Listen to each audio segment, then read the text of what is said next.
Welcome back to another episode of ACX University. I'm your host, Hannah Wall, and today we're presenting If You Market, They Will Listen, an introduction to audiobook marketing. I'm joined in the studio today by author Lauren Blakely and by satellite with author consultant Kate Tilton. Thank you both for joining me. Thank you for having us. Thanks. Yeah. In satellite, Kate Tilton has been serving authors since 2010. As the founder of Kate Tilton's Author Services, LLC, she helps authors of all stripes upscale their businesses and connect with readers. She loves cats, teas, and all geeky things. You can find Kate on katetilton.com. Welcome, Kate. Thanks for having me. And on to my next guest. #1 New York Times bestselling author Lauren Blakely is known for her contemporary romance style that's hot, sweet, and sexy. She lives in California with her family and has plotted entire novels while walking her dogs. With 14 bestsellers, her titles have appeared on the New York Times, USA Today, and Wall Street Journal bestseller lists more than 85 times, and she has sold more than 2 million copies. I can't think of anyone better to tell us about marketing. Welcome, Lauren. Thank you so much. So glad to have you both here. So the theme for today's panel is pretty obvious, but one thing I've heard from authors in the past is that audiobook marketing is more challenging than promoting or different than promoting their ebooks or their print books. And I think hopefully both of you have some ideas that might clarify things for viewers to break that down. So Kate, let's start with you. What do you think are some of the key differences between promoting audiobooks over other formats? Why is this so challenging? So I don't look at it as being necessarily challenging. I think it can be different. So I kind of think there's like two different ways to market an audiobook. So one is by using methods that you would for your ebook and your print book. For example, like just having a purchase button on your website for your audiobooks like you would for your print books or ebooks. Then there are also channels that you can use for audiobooks that are specific for audiobooks. So I actually kind of think in some ways it can be almost easier because you have more revenues to go. But yeah, I mean, it's just about kind of, I think, changing how you think about it. Like we spend so much time as authors, like in the print. So ebook and print books, like you have the text. With an audiobook, it's this whole different experience. So I think it's just kind of changing your mindset to think about, okay, this audiobook is a whole experience, and now I got to find people who really want that like full body experience. Interesting. It really is. It's almost a different product unto itself, but at the same time, it's still part of the original work. Lauren, you've sold tens of thousands of copies of your books. How do you think that your audiobooks compare to your print books, your ebooks? Well, I think to talk about challenges, I think the biggest challenge is the biggest opportunity, frankly, is that what I see a lot of authors doing is they treat audiobooks and audiobook marketing almost as an afterthought. And I've certainly been guilty of that in the past. I think I probably did that earlier in my career. I didn't think of it as the enormous opportunity that I found it to be. But once I started taking it more seriously and I realized what it could do, it became an integrated part of my offerings. I mean, it became just as important as the ebook and as the paperback, and being able to offer them all at the same time has been critical. And I think if I were to give sort of one key piece of advice, and obviously we can drill down into it, but it would be integrate the audiobook into the planning for the book from the get-go. If that means doing a simultaneous audiobook and ebook release, great. If that means just doing it a month later, but promoting it as such and letting your fans know. I think that's really the key, is knowing what you're going to do with audio from the get-go so that you can let your fans know. And so what does that planning process look like for you? When do you have your script ready? When do you hand it over to a narrator? I hear voices in my head. I really, it's like, sounds ridiculous. But of course, as an author, that's one of the times you can say it and hopefully not sound completely insane. But I actually try to choose the narrator before I start writing the book, because I really do hear their voice as I'm writing at times, which can be quite pleasant if it's Sebastian York or Zach Weber or Shane East talking in my ear. I really enjoy that a lot as I'm writing. But I do try to plan from the beginning when I'm planning a book and knowing who the narrator is going to be. I've worked with Zachary Weber on a few books, and and I booked him 6 or 7 months in advance. So before I even started writing the book, I knew he was going to be my narrator, and I've certainly done the same for Sebastian York since I've worked on probably about 10 titles with him so far. So I will plan far in advance who I want my narrator to be. I usually try to plan my book schedule about 6 to 12 months in advance. So I will start reaching out to narrators that I want to work with. When I'm ready to book them, I will let them know with as much time as I possibly can, because the best narrators book early as well. And then I will let my fans know. Sometimes it's letting my fans know 4 months before a book comes out. Sometimes it's just a casual mention in social media, like, oh my God, I just booked Sebastian for another book. And that just gets them excited, knowing, oh my God, there's more Sebastian York coming. It's really about getting just having taken a long view of the publishing process and being willing to make sure that when you're releasing it, it's a whole package rather than treating audio as an afterthought.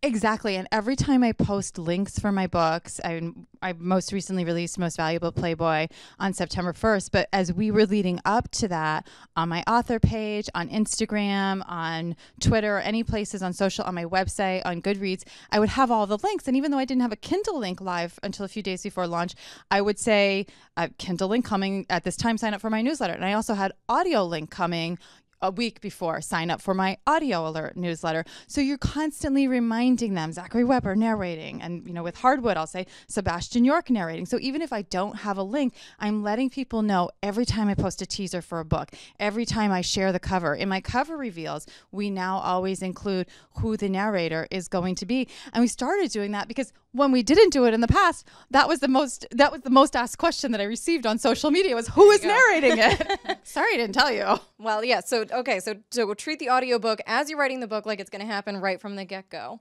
Now, Kate, I'm going to ask you, because you had some ideas about this. If you haven't maybe thought ahead and you're releasing your audiobook perhaps a little bit after the ebook or print book has released, or maybe you're starting to work through your backlist and you're making your backlist available in audio, what are some of the things that you can do to make a big celebration, make a big splash with an older title further away from your Kindle or your print book efforts? So in that case, I treat the audiobook release like I would be doing a print or ebook release. So we work on whatever kind of promotion we would normally do for the print or the ebook. So like if we were doing a blog tour, like you can do a blog tour for the audiobook. I like to think of it as it gives you kind of like a different launch. So I've had some authors where they can't, for whatever reason, like get the audiobook done in time for the print release. So they'll do it a little bit later, but it gives them then more reason to be reaching out to their audience. So they can say, all right, we had the print launch this month, and then next month we'll have the audiobook, and we'll be focused just on the audiobook. So like I said earlier, there's 2 different ways to kind of look at the marketing. One is like doing things that you would do for your print and ebook, and the other is looking at very audiobook specific marketing. So like there's channels. I think when it comes to audio, like it's an audiobook. The people that are going to love audiobooks the most are people who are already listening to audio. Sure. So your podcast listeners. Yep. So it gives you a really good the channel to get into to be able to promote your audiobooks in a natural way. So let's talk a little bit more about that, about finding your audience. Kate, because I wanted to ask you, how do I go about finding, obviously listeners hopefully listen to podcasts, also listen to audiobooks as well, but how on earth would I go about finding the right podcast to promote my audiobook? There's so many different ways to kind of do that research. What I love about kind of working in publishing, though, is we have all these authors that have come before us. So whenever I work with an author and we start with marketing, we always start with finding authors that are similar to you, that are writing things that are similar. So for example, like if you have 2 different pen names, then you're going to have 2 different sets of these kind of comparable authors. And you just kind of do a little bit of like internet stalking, like harmless, but just figure out what they're doing. So you might find like, all right, I have this author that's similar to my writing style, or, the genre is similar, and they have the audience that I want to have. And I'm like, look at this. I'm going on her website, and there's a media section, and she lists all the different things that she's been on. And like, look, there's the podcast right there. So I think that's a really good way to find podcasts that are going to be receptible, like to what you're trying to do. Mm-hmm. But then just going on things like going on iTunes, just checking out the podcast section. Even Spotify has a podcast section. So there's a lot of places to look. Lauren, where are you finding romance listeners specifically? So I try to take kind of a twofold approach, if you will, to finding the audience for an audiobook. So I will definitely try to go out and find them in the places where they've kind of declared themselves as existing already online. So that could be in Facebook groups like Oral Fixation or Audio Loves, where they're very specifically focused, and they said they've raised their hand and said, okay, I'm an audiobook fan. And I try to participate not just in a promotional fashion, like, oh my God, my book is out, but to give them sometimes I will share audiobook covers and say, which one do you prefer? So that they're really weighing in on the decision. So it's finding those groups in those places and letting them know that an audiobook exists. And then what I also have tried to do is to cultivate my own audiobook fans through my Facebook page, through Instagram and Twitter, and then kind of bring them into like an audio review group. I have an admin who manages an audio review group. So we have a lot of very kind of audio specific places that we interact with people. But then my other philosophy is I want everybody to potentially be a listener. Sure. When I love a book, I will often consume it in multiple formats. I'm a huge fan of Christina Lauren. I read all of her books, and then once I've read them, I will usually go pick up the audiobook and listen as well. And I sort of love that experience of like, I get to experience this amazing book the second time around, and she has some absolutely incredible audiobooks. So that's one of the reasons I'm always telling everybody, like my Facebook page has about 65,000 fans. They're not all audiobook listeners yet, but they could, but they could be. So yeah, I want them to know. I want them to know when something is Whispersync. Like, okay, maybe that's the first time that they decide to try an audiobook. So that's kind of the approach that I've taken, is kind of blast it to everybody so everyone is aware and can potentially convert. Because I didn't really start listening to audiobooks until about 8 months ago. I mean, I wasn't an audio fan myself as a consumer for a while. So you never know when somebody's kind of ready to come into the audio fold, if you will. How has that changed how you produce audiobooks now, or how you think about your own audiobooks now that you're a listener? You were producing audiobooks before, not really as a listener, but now you're a fan of audiobooks, which is great. Has it changed the production experience for you at all?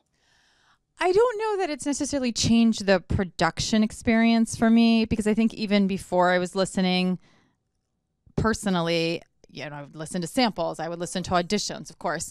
I would have a good sense of kind of what I liked, even if I wasn't a consumer myself. But I think what it has done is, at least I hope, it's added a layer of authenticity to my interactions with fans, readers, and listeners, is they know that I'm like them. I listened to Wrong by Jenna Aston, narrated by Erin Mallon a couple weeks ago, and I posted in a couple of groups. I'm like, oh my God, Erin Mallon is amazing. You guys have to listen to this audiobook. She does such a great job. I'm not promoting one of my own books. I'm just sharing with them, listener to listener. So I think that has helped, because they know that like I fangirl as well. Okay. And I think that's probably one of the biggest challenges is it feels like you don't want to be too salesy, like you're intruding on a private conversation when you enter these Facebook groups. You obviously enter the groups with the intent of promoting yourself. But Kate, what are some ways that you can integrate into social media and eventually sell yourself, but without coming off as too salesy or too disingenuous, perhaps? Yeah, I think it's really about being genuine. I think that's a thing, is like some authors will approach social media as just like, okay, I'm here to sell my stuff, and they forget like it's social media. The point of social media is to be social and have real interactions with people. So I always look at it as, there's a lot of ways that you can do marketing, but really when it comes down to it, marketing is just about producing a really good product and getting that product in front of people who have interest in that particular thing. So if it's an audiobook, it's getting it in front of people that love listening to things. Or like Lauren said earlier, if you have people that love reading your particular book, they might want to try the audiobook for another experience. I mean, I've done that as a reader, where it's like, I loved reading this book and I want to like reread it, but I want a different experience. So now I get to do an audiobook. So I like to approach social media as like, how can I make genuine connections with people who are interested? So I love Lauren's idea of like, I'll go and I will, talk about other books that are not just mine and be Sure. that kind of fangirl. I think that's kind of an amazing thing to be able to do, is like find your tribe and just geek out about whatever it is. So I mean, I'm a very like geeky person. But even if you're not into that kind of thing, like we all have our things that we love. So people like sports, some people like their cats a lot. Like you can find that community and connect there. And then the marketing kind of happens naturally. Like people are like, oh, I really like this person. Like she shares really cool recommendations. And then I check it out like, oh, she's also an author. And like she has a really cool audiobook out too. Like I'm going to check that out.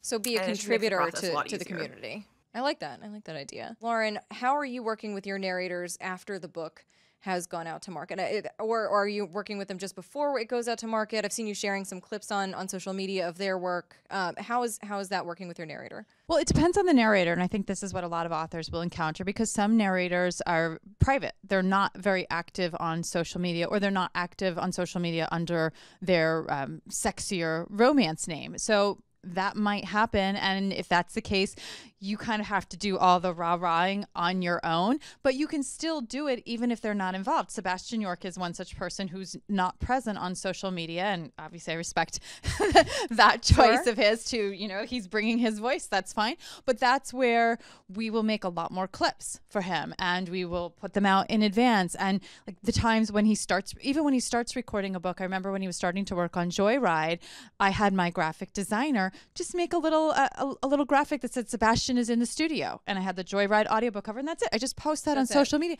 and that's just one of the other ways that people get excited and they feel like the narrator is involved and that they're involved in the audio process. They like just knowing that the audiobook is in production. And then you take somebody like Zachary Weber, who is a little bit more active on social media, and I asked him in advance when he recorded Most Valuable Playboy, because he's very active on Instagram, if he would do a couple Instagram videos of himself recording the audiobook. So he did that. He had a couple, like 3 10-second snippets of him recording it, and he put his own little fonts up there kind of describing what he thought was happening in the story. So it's very entertaining. And he sent us the clips, and then we put it together in a video that I could then use on other social media forums as well. So I didn't just have to repost what he had already done on Instagram. I could put it out in my reader group. I could put it out on my author page. And then you have somebody like Angie Arndt, who is my girl narrator for a lot of my books, and she is active on social media. So she will talk up when she goes into the studio and starts recording something. So then I'll share and say, Andy's working on the Knocked Up plan now. Yay! Okay, that's awesome. And so what are some of the tools, just for our viewers at home, what are some of the tools that you're using to create those clips and put together these little teasers? My husband is good at audio and video, so he does some behind the scenes magic that I don't really know about. Is he available? Can we share him with our viewers? But I think that probably a lot of it is, I mean, we all, every now and then I do, you know, when I'm shooting a video myself, I just open QuickTime on my laptop. So I imagine that there are easy ways. I've never actually put them together myself, but I think it's relatively easy with the tools that we all have available today to kind of assemble like a quick clip where you take an audio clip and you just make it into a video form so that you can post it on social media. I love that idea of pairing together the cover with the audio. So it's you guys, you don't have to do complicated animation or anything like that. It's really just taking that piece of audio and then having a cool graphic, and your cover art should hopefully be that cool graphic, and just pairing those two things together. And that's all you need. If you're going to put a video up of an audio recording, all you need is to have who's narrating and the audiobook cover. It's very, very simple. Now, Kate, what are some of the ways that you've seen authors using sound in social media? So I think Lauren covered a lot of it, you know, by like taking clips. I mean, when the book is out, then you can still use clips on your website. So I think of it like, you know, we're going to put samples up of the actual text of the book. So why wouldn't we put up samples of the audio? But then there are so many different tools that you can use to make things like little graphics that talk about it, and kind of pair them together. So, I mean, even Instagram has a video feature. So that's a great one. That's kind of how I lean toward it. It's just like there's so many different options when it comes to those, being able to use like Canva to make graphics and pair that together. I had to make a video once, and it was like in iMovie. So it was like, here's the audio and here's the image, and I'll just splice it together. Let's take a break from the action and check in on ACX's Andrew Gallagher and his QA Corner. Hi, I'm Andrew Gallagher. I'm the QA supervisor and production evangelist for ACX. Welcome to the QA Corner, where we take a quick look at the little details you've got to get right before you consider your audiobook production complete. Today, we're going to take a look at what you as the rights holder should double check before you submit your title for ACXQA review. The first thing I like to talk about is cover art. When submitting your cover art, it should have the title of the audiobook and the author name. It should be at least 2400 by 2400 pixels, and it can't be blurry or pixelated at that size. There are several other requirements you need to meet. Visit the link below to check them out. At the end of your production, right before you submit, you should do a full end-to-end review of the audiobook. While the producer is in charge of the production, this is your audiobook, and you should not only want the best version for yourself, but also for all your listeners. I suggest listening to the performance and the sound quality of the audiobook. Also, you really should listen to it end to end to make sure that it matches any print and ebook versions of your book. After the rights holder clicks submit, if your audiobook is paid per finished hour, it won't reach QA until you pay the narrator and they confirm as much on ACX. After that, it will be reviewed by ACXQA and it will be processed for Audible, Amazon, and iTunes. This can take several days, and it may take longer if your audiobook does not meet our requirements. If that happens, ACXQA will reach out to you and provide you with the best solutions possible on how to fix your issues. Thanks for watching. Join me next time when we take a quick look at the little details you got to get right before you consider your audiobook production complete. So another great tactic that comes up time and again that I hear are promo codes from ACX. And if you're not aware, once your audiobook becomes available, you can email support@acx.com and request 25 free codes that will allow users to download your audiobook for free. Now, Lauren, you mentioned you've got a newsletter. Are you using promo codes in your newsletter?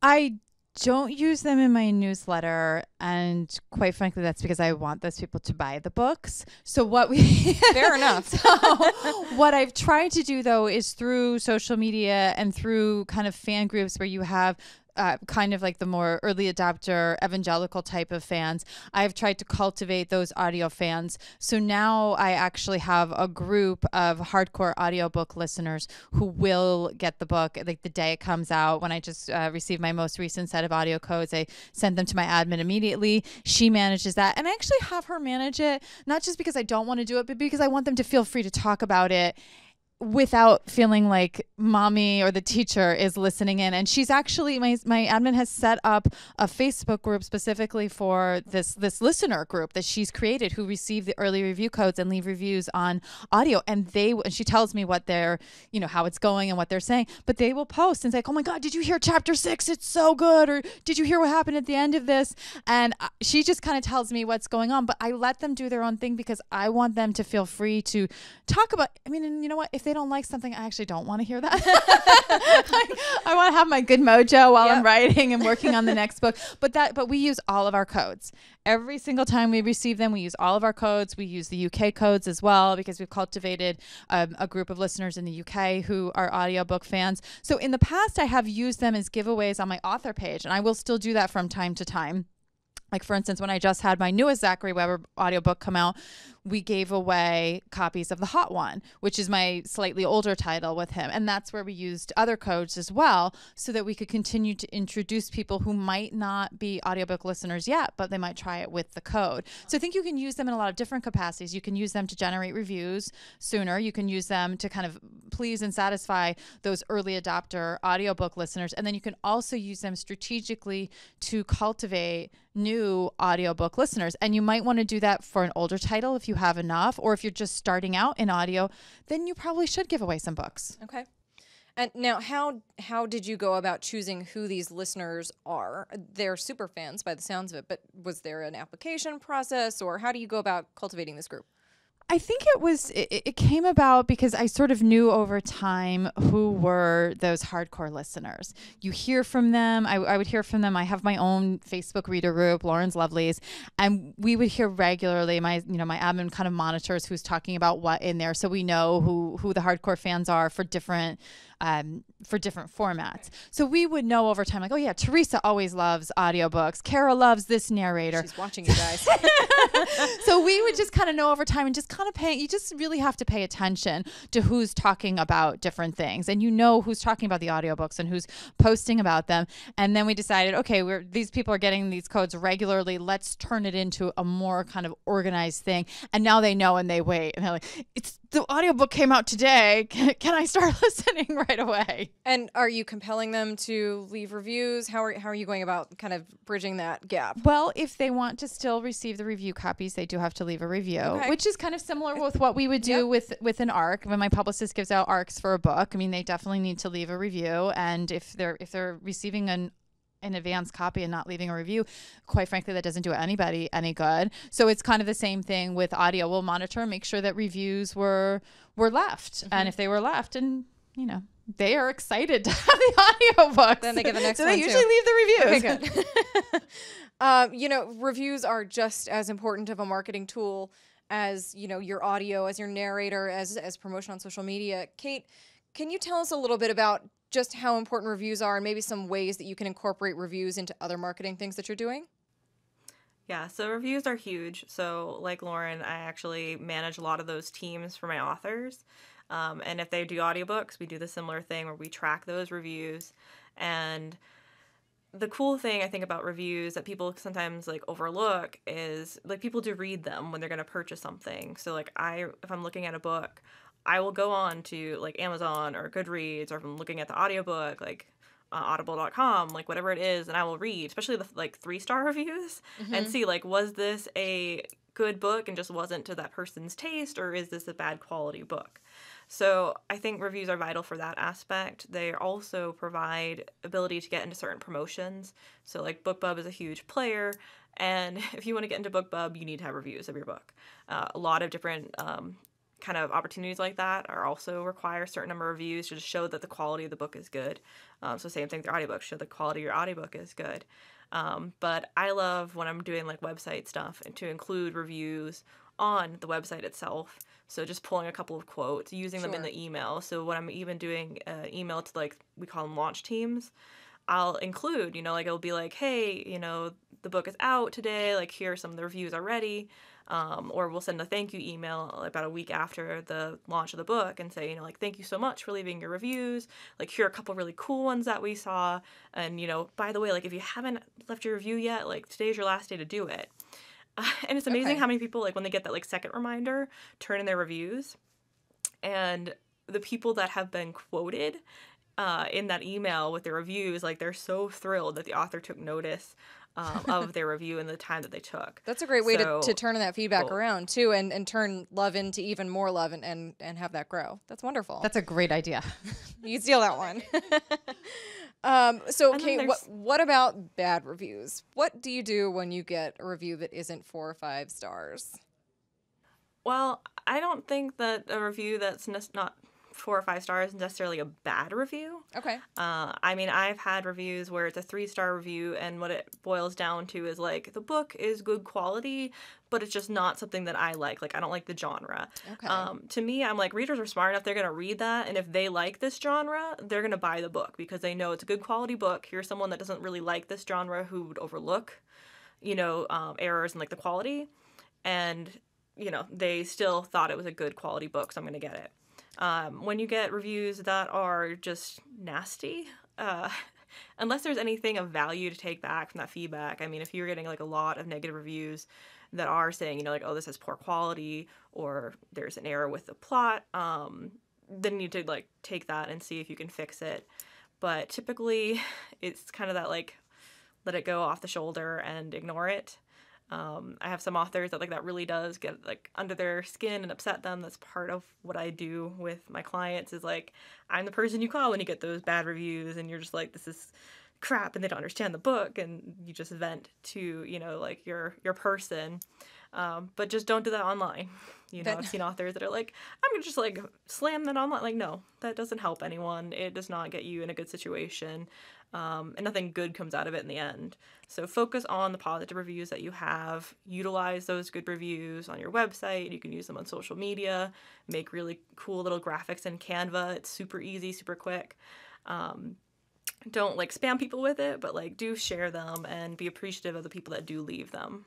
Okay, no, that's good. Yeah, focus on the positive and focus on the positivity of receiving feedback, and then find that person that you can go, scream into a pillow with, and and don't scream into a pillow online because everyone can see it. Yes, screenshots last forever. Screenshots do last forever. Okay, so another marketing tool that you brought up, Lauren, that I want to go back to is Whispersync for voice. And for those of you at home who are unfamiliar with this, if your audiobook reaches an extremely high level of sync match between the ebook edition and the audiobook edition, those two will be paired together for both immersion listening, so I can follow along as the audio is playing, or for so I can pick up the audiobook, pause my audiobook, and my Kindle will jump forward to where I left my audiobook off. And I think that's a wonderful way to pair those two things together. How are you promoting with Whispersync? If a book does Whispersync, which is the case for many of them, and especially if it Whispersyncs at a really affordable price, I will promote the heck out of it. And when my recent title, The Knocked Up Plan, Whispersynced relatively quickly, I saw sort of that next wave of sales, and it kept that book, which performed well in ebook as well, but it kind of kept both books performing steadily, and both stayed in the top 100 for most of that time. And in the case of The Knocked Up Plan in audio, I think a lot of it was because it did Whispersync relatively quickly to 347. So as soon as it did, new graphics, put that up on social media, and then people who are audiobook fans and have been waiting, they're like, okay, now it's time to buy. And I will usually see sort of a commensurate, not a massive jump, but sort of a commensurate uptick in ebook sales as well, because they benefit each other. I mean, they're synergistic. So there's a specific group, a specific audience within your fans who specifically like the Whispersync. Yes, I think that it sort of speaks to what consumers are looking for in general. I mean, think about in the ebook audience, you have people who will buy an ebook at $3.99 that's not in KU and is never going to be in KU. And then you have a lot of people that primarily buy their books in Kindle Unlimited, or they track and know that an author almost always drops their book in Kindle Unlimited after a week in release. Those people will kind of wait. And I think that there are a lot of audiobook fans, and those are probably also kind of the hyper consumers who have gone through all of their credits already. Mm-hmm. They don't have anything else left. So they're waiting to see what's going. And I will see that posted in a lot of different groups, not even just audiobook only groups, but I'll see that in a lot of sales groups and promo groups online, where people will post, these are the books that just Whispersync this week. So there's kind of a group of people who are waiting, and those are people, frankly, who are probably never going to spend full price on an audiobook or even necessarily an ebook, but bring them in that way. Mm-hmm. Interesting. I'm hearing a lot of measurement. Kate, what are some of the things that you can do to monitor these sales and make sure that the promotions that you're doing are effective? Track the numbers. So I actually use spreadsheets when I do tracking for sales, and that's all different formats. So it's the ebook, it's a print book, it's an audiobook, and even where it's being sold. Because if we have a particular promotion that we're doing that's really pushing one retailer, we want to know, did that have any effect? And the way you can tell that is not just how many sales were in that particular month, that particular time, but how did that change from past months? I like to think about this too, like when we're doing different pricing. It's one thing to have just like a drop in price, like Lauren was talking about. You could have an ebook that eventually gets dropped in price or gets added to something like Kindle Unlimited. But then there's just like, I want to see what price point is going to work well. So unfortunately with the audiobook, we don't have as much control with that, but we do have the whole idea of like Whispersync. Mm-hmm. So when that ebook and is purchased, or the print book's purchased, and you can get that audiobook for a lesser price, I do think that has a huge effect on buyers. Like, if you're not someone that has, I don't say like tons of time to listen to audiobooks, but like you're more of a hobby audiobook listener, mm-hmm. You probably don't want to spend $20 on an audiobook, but spending $5 or $7, whatever it is, to get that additional part of the experience is totally worth it. Okay. And Lauren, she's using Excel. Are you using any other tools to track or monitor your performance? Well, I try to avoid Excel as much as I can. As a writer, I tend to prefer to be in Scrivener And Word. Word, hopefully. But one of the things that I do to measure is I actually have a data analyst, and she looks at all of my numbers. I'll send her my spreadsheets at the end of every month. And one of the things that I thought was really interesting that has helped me for sort of all future books is she crunched the numbers for the sexy one versus the hot one. The sexy one sold very well in ebook, and the hot one sold well, but not as well. Okay. And I was really kind of curious. I mean, I sort of had to look at, was there something in the story that readers weren't connecting with as much? But the one thing she found in the data that was particularly interesting was that the audiobook for the hot one had a much greater share of its sales in audio than the sexy one did. And one of the things that I realized is that perhaps the reason why is that the sexy one is a shorter book. In audio, it's a little over 5 hours. In audio, the hot one is about 6.5 hours. So my theory is that more people were inclined to spend a credit on the hot one because it went over 6 hours. And now what that has done for me going forward is some of my books do tend to be shorter just because I hate words and cut them. No, but I mean, that's just how I write. I tend to be as succinct as possible. So what I've tried to do, though, is make sure they hit a certain word count so that when they're in audio, they're at least over 6 hours. Now, I'm not going to do it for the sake of the story. If I have a story that needs to be told in 50,000 words and that's going to be 5 hours, I'm okay with that. But if a story can be told in 60,000 words and still be exactly the story that it needs to be, that will generally get your hourly over 6 hours. And I just think that's the threshold that listeners like. And I believe that there's a similar threshold in ebooks. If I see an ebook that says it's 199 pages, I think, why are you not 200 pages? Write that one more page, guys. Exactly.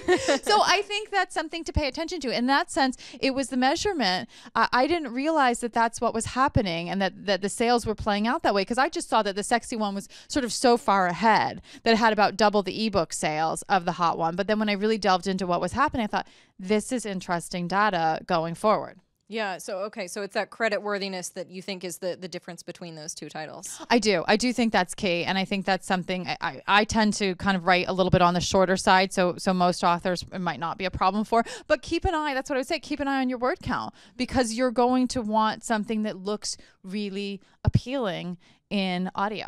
Well, and I think that goes back to the idea of creating a product, a package right from the beginning that feels valuable, and you're creating that value by making it feel longer than something that's maybe 4 or 5 hours. Is you're adding more value, more entertainment, because people only have so much time. Exactly. And a lot of people, they're listening on their commute, so they want to feel that this audiobook is filling their time. Okay. So as we're talking about tracking and metrics, this brings up another question for me, is you've got multiple books coming out at the same time. Kate, you're juggling multiple clients.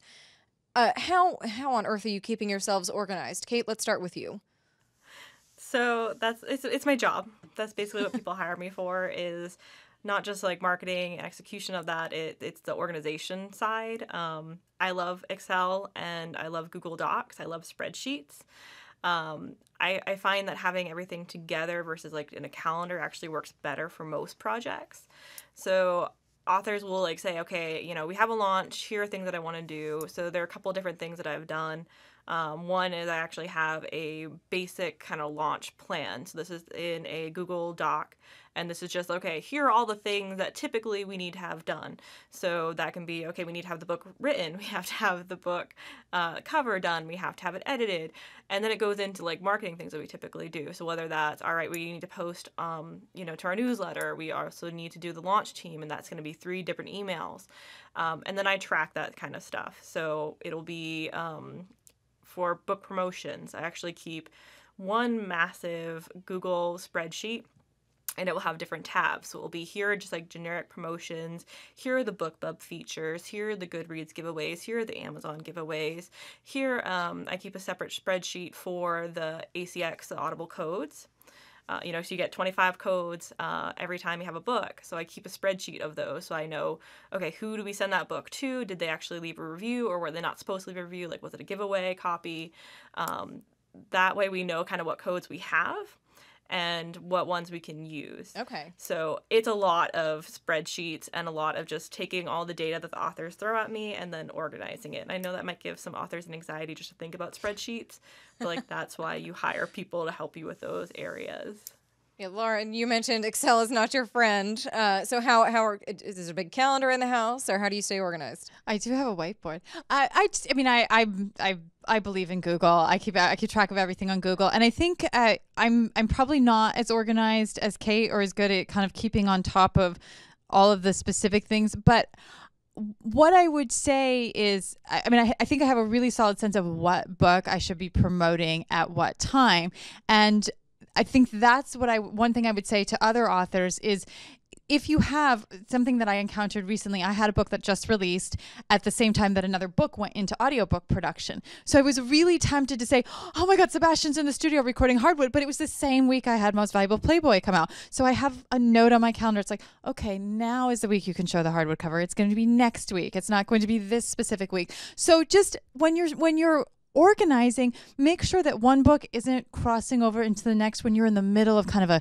key promotional period. I'm somebody who releases a lot of books. I'll usually have 8 books a year. So as much as you want to constantly be blasting and telling people what's going on and what's happening, make sure you're doing it at the right time in your promotional cycle so that your little tidbits aren't necessarily interfering. And if Sebastian goes into the studio one day, maybe you wind up having to mention it on Friday because you had something else happening that specific day.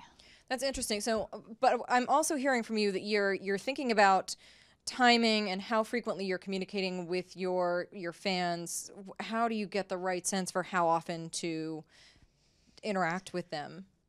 I mean, you always want to make sure that they're sort of getting the parts of you that they want most, if you will. They want the books, but they also want to know your life as much as you're willing to share. And that's certainly different for every author. So what I try to do is make sure because I have so many books and because I love making so many teasers and graphics, I kind of have to modulate myself and make sure that I'm giving them me eating cake to celebrate something, or here's a picture of my dog rolling on her back in the sun, so that they don't just feel that sales message all the time, sales for audio, sales for whatever it is, so that everything is kind of mixed so that you are, and that speaks to authenticity that we've talked about as well, is that if you have to be your authentic self, and that can't just be sales Lauren all the time. Sometimes it has to be dog walking Lauren. Okay, or cake eating Lauren. It's a big part of me. But the point is, there's content all around you that you may not even realize that you have. You don't necessarily have to think of something new to say, just share who you are to make that connection. And honestly, some of that content, I mean, just to bring it back to audiobooks, which I don't think you'll mind, is I share when I'm listening to something. And that's just like, so then they know I've been listening to Astrophysics for People in a Hurry. I think I understand maybe 0.01% of the title, but nonetheless, I'm listening to it and I'll just share my progress as I'm listening to it on Audible. And sometimes I'll make a comment along those lines. Like, I think I'm only picking up this much of the book, but I'm still enjoying it. And that's part of them sort of knowing what's in your life and what you're doing, and that you're an audio fan. And it's the same as sharing when I've read a book in ebook or paperback that I absolutely love. I will share that as well. And that just helps with sort of the whole of who you are. Yep. And I think it goes back to this whole idea of planning. So for authors that might not release as often, if you know, like, okay, I'm going to do 3 books this year, spread them out. I had one author who's just like, I just gotta throw books when I finish them, and we're like, maybe we should actually like separate them, give them kind of like equal distance apart, make sure we avoid things like major holidays. So by planning your production, the marketing also comes into that kind of whole planning process. So look at it as kind of like the big picture, not just like the individual pieces, and then go into the individual pieces. That makes sense. So as we're looking to wrap up here, I'm going to ask you both the same question. Kate, we'll start with you. What do you think is the most effective audiobook marketing tactic that folks can start doing right now? I think it's figuring out who your audience is. And we keep talking about this, but it's so important because as much as you can market your audiobook like you do your print books and ebooks, there's also going to be readers who can only listen to audiobooks. People that have crazy commutes, have crazy responsibilities, that don't have time to pick up a physical book and read it, who they like audiobooks their only kind of option. And when you like think about your audience, and you know it's going to be very similar, but you're going to have that like little shift. And that can be, you know, like we're talking about with even just like the length of the book. You know, if you have someone that has crazy amount of commute time where they're stuck in traffic and like the audiobook is their saving grace, they need it to be long enough that it's worth the credits to spend on it. So be very clear about who your audience is and think about the format that you're presenting the content in and how you can get in front of that particular audience.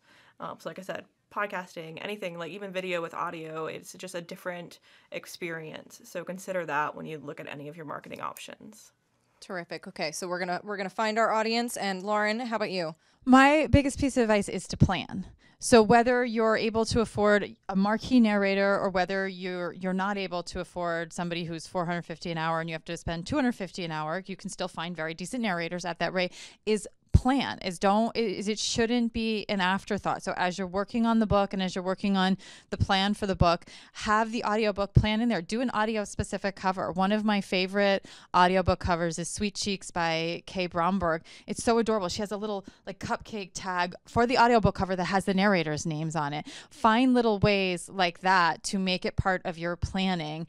And I think that's where whether you're spending a lot on production or a little bit on production, that's for any author, any genre, I think can start making significant inroads into audio as long as they're planning for it and not scrambling 2 months after a book came out to figure out, oh my gosh, who's my narrator? That it's not too late, but it would be much better if you're early. Yeah, so slow down, maybe like think about it ahead of time. Okay, so we're going to find our audience and we're going to slow down and plan. Yeah. Another thing with even launching, you know, like if you have to delay your launch to get the product right, then do that. Like, don't rush it just for the sake of like, oh, I have to meet this certain date. Like, it's the digital world now. We are flexible with this kind of stuff. Just make sure that you have a clear idea of who you're presenting this to and make sure that it's good quality. Like, don't skip out on that. Put your best foot forward rather than your fastest one. Yes. That's our time for today. Thank you, Lauren, for joining us here in the studio. Thank you, Kate, for joining us in Atlanta. Thanks to Listen Up for making that possible. I appreciate you both being here. We'll see you next time.